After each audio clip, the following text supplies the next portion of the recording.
Welcome to HazMat Upgrade December 2020. This topic will be HazMat decontamination. I appreciate your attendance. Decontamination is a physical removal of contaminants from people, equipment, and the environment.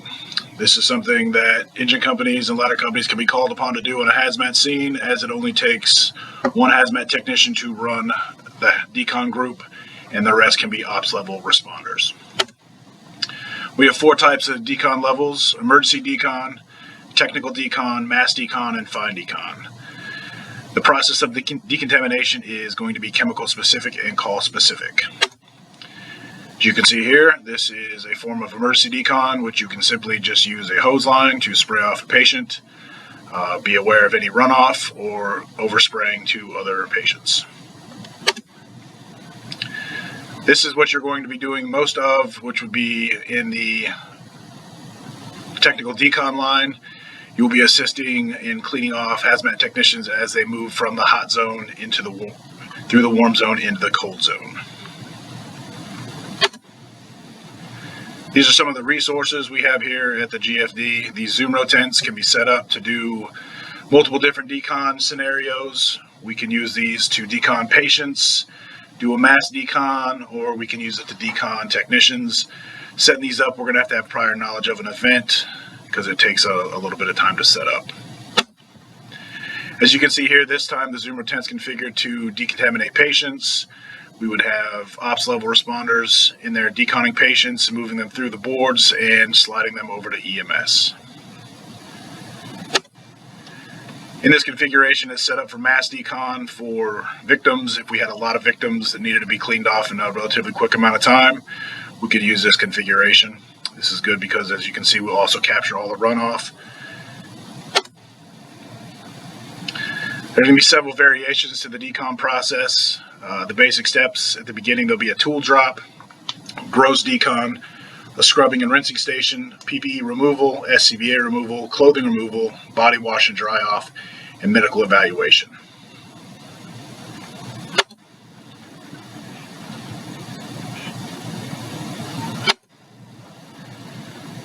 As you can see here, this is our setup with the GFD and how we do our technical decon. As we are looking at it, your back is to the hot zone and you will be facing the cold zone. The red barrel on the right will be the tool drop off. The technicians will drop their tools off and step into the first station to be washed off. This is the station where they'll be the dirtiest. There'll be lots of washing and scrubbing. As you can finish that portion, you will help assist him to the middle station, where you will continue to rinse off. Once he's rinsed off, he will go to the final station. And for a final rinse, this is the portion where he should be clean. This is also the portion where we'll test to see if he is clean. If he is not, we'll just build on another station and just continue doing that until the patient or the technician is clean. Once he gets out of there, he'll be helped to those half chairs where we will help take off his level A suit or level B suit, SCBA, and the rest of his PPE.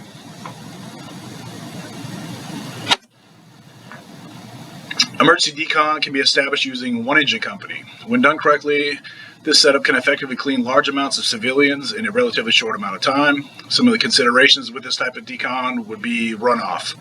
With this, we're going to have 2 hose streams spraying at each other, and it'll be quite a bit of runoff depending on how long we have this decon running.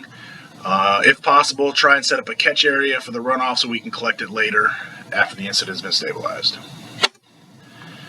I pulled this off the GOG for emergency decon.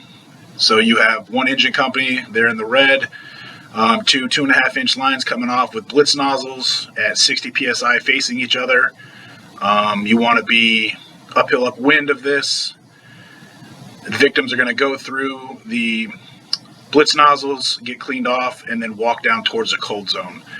With this, you want to be careful that they don't have anything they would trip on, and you can mark that off.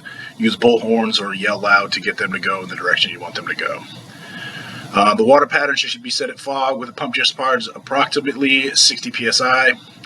Try not to have the apparatus running so we can reduce CO and limit the amount of noise.